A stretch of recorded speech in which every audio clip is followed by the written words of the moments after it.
ابتدا میں بڑی مشکل، کبھی کبھار سوکھے پتے کھا کر گزارا کرنا پڑتا، راوی کا پانی پی کر میں گزارا کرتا، اور کتنی مرتبہ ایسا ہوا کہ ہندو اور کافروں کی طرف سے مجھے جان سے مارنے کی دھمکی دی، اور کئی مرتبہ مارا بھی، اور کئی مرتبہ ایسا ہوا کہ مجھے مار کر چھوڑ کر چلے گئے اور سمجھا کہ یہ مر گیا ہے۔ آپ فرماتے ہیں اس کے باوجود میں نے کبھی دین کی تبلیغ کو ترک نہیں کیا، چھوڑا نہیں، میں ڈٹ کے کھڑا رہا۔ میں نے کہا نہیں، میں نے اس کام کو نہیں چھوڑنا، بلکہ تاریخ کی کتاب میں یہ واقعہ لکھا بھی ہے کہ حضور داتا گنج بخش رحمۃ اللہ تعالی علیہ کی تعلیمات سے جب دن بدن لوگ اسلام قبول کر رہے تھے نا، تو لاہور شہر کا جو حاکم تھا اسے خود خدشہ سا لاحق ہوا کہ کہیں یہ درویش جو ہے یہ اپنا تخت نہ بنا لے، اپنی حکومت نہ قائم کر لے، کیونکہ جس کے پاس اقتدار ہوتا ہے، جس کے پاس کرسی ہوتی ہے، اسے ہر دوسرا بندہ یہی نظر آ رہا ہوتا ہے، ایک کرسی کھولے گا، اور یقین مانے اقتدار والی یہ کرسی آج تک رہی کسی کے پاس نہیں، اور اللہ والوں کی کرسی کبھی گری نہیں ہے، وہ ہمیشہ سلامت رہی ہے۔ اس نے سپاہیوں کو حکم دیا،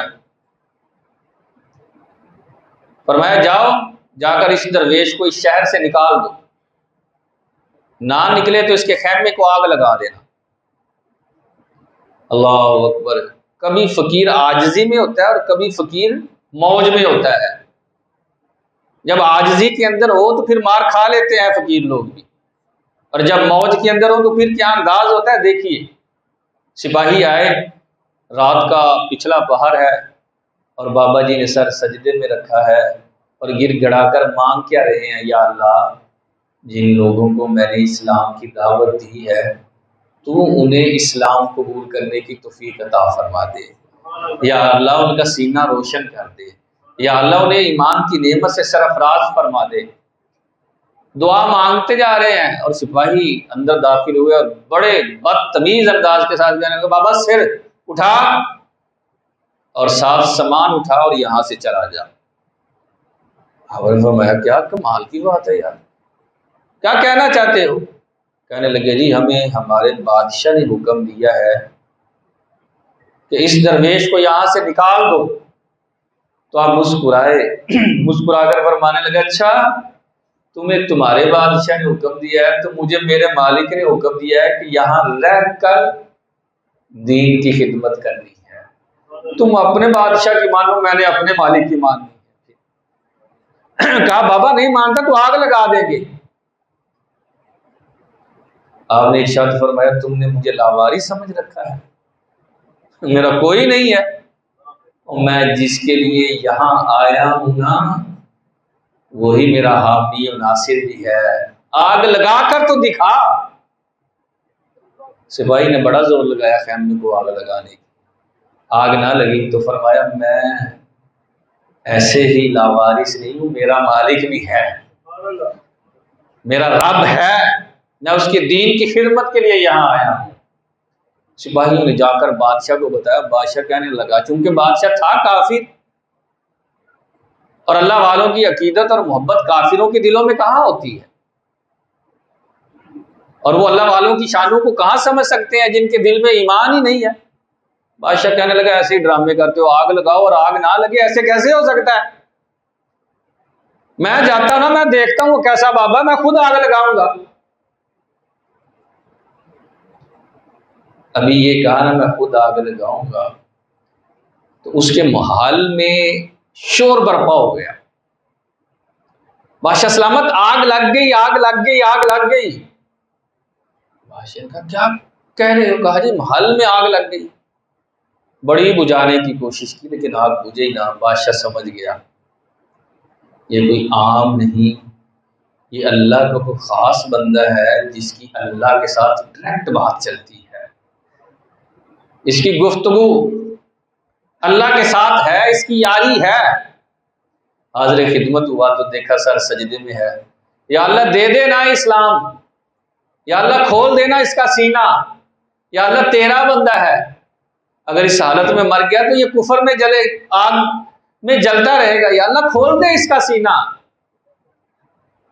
رو رو کر دعا مانگ رہے ہیں۔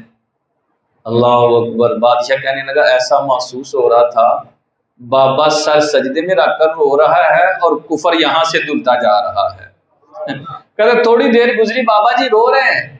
میں نے کہا بابا جی بعد میں دعا مانگ لیجئے گا، پہلے سر اٹھا کر مجھے کلمہ پڑھا کر محمد عربی کے غلاموں میں شامل فرما لیجیے۔ آپ نے ان کو کلمہ پڑھایا، وہ بادشاہ بھی مسلمان ہوا۔ اس طرح لاہور میں بڑا وسیع پیمانے پر کام ہوا۔ آپ نے ارشاد فرمایا اپنے مریدوں سے، کیونکہ دن بدن اضافہ ہو رہا تھا، فرمانے لگے یار لاہور میں تو کام ہو رہا ہے، لاہور سے باہر جا کر بھی تو کام کرنا ہے نا۔ آپ نے چند مریدوں کو ساتھ لیا، دریائے راوی میں کشتی پر بیٹھے تو دوسرے کنارے پر اتر کر آگے جا کر نیکی کی دعوت دینے کے لیے چل پڑے۔ تو اتفاق سے ان دنوں میں گرمی کا موسم تھا، آپ نے نا حلق کروائی تھی، یعنی ٹنڈ۔ کشتی میں بیٹھے، ہوا چلی تو جو سر پہ کپڑا لیا تھا وہ اڑا، تو آپ سمجھتے ہیں نہیں ٹنڈ ہو تو وہ پھر چمکتی بھی ہے، تو بابا جی کی ٹنڈ بڑی چمک رہی تھی، تو ساتھ تھوڑی دور نا ایک کشتی میں کچھ نوجوان بیٹھے تھے، انہیں شرارت سوجی، واپس میں گئے ہو گئے ہم بابے کی ٹنڈ کی نہیں چمک دی گئی ہے۔ کھجوریں کھا رہے تھے، شرارت کرتے ہوئے نا ایک نے کھجور کی گٹری پکڑ کر ماری، آ کر جو ہے وہ لگی، ایک نے ماری، دوسرے نے، تیسرے نے، تین چار تھے، تینوں چاروں اسی کام پر لگ گئے۔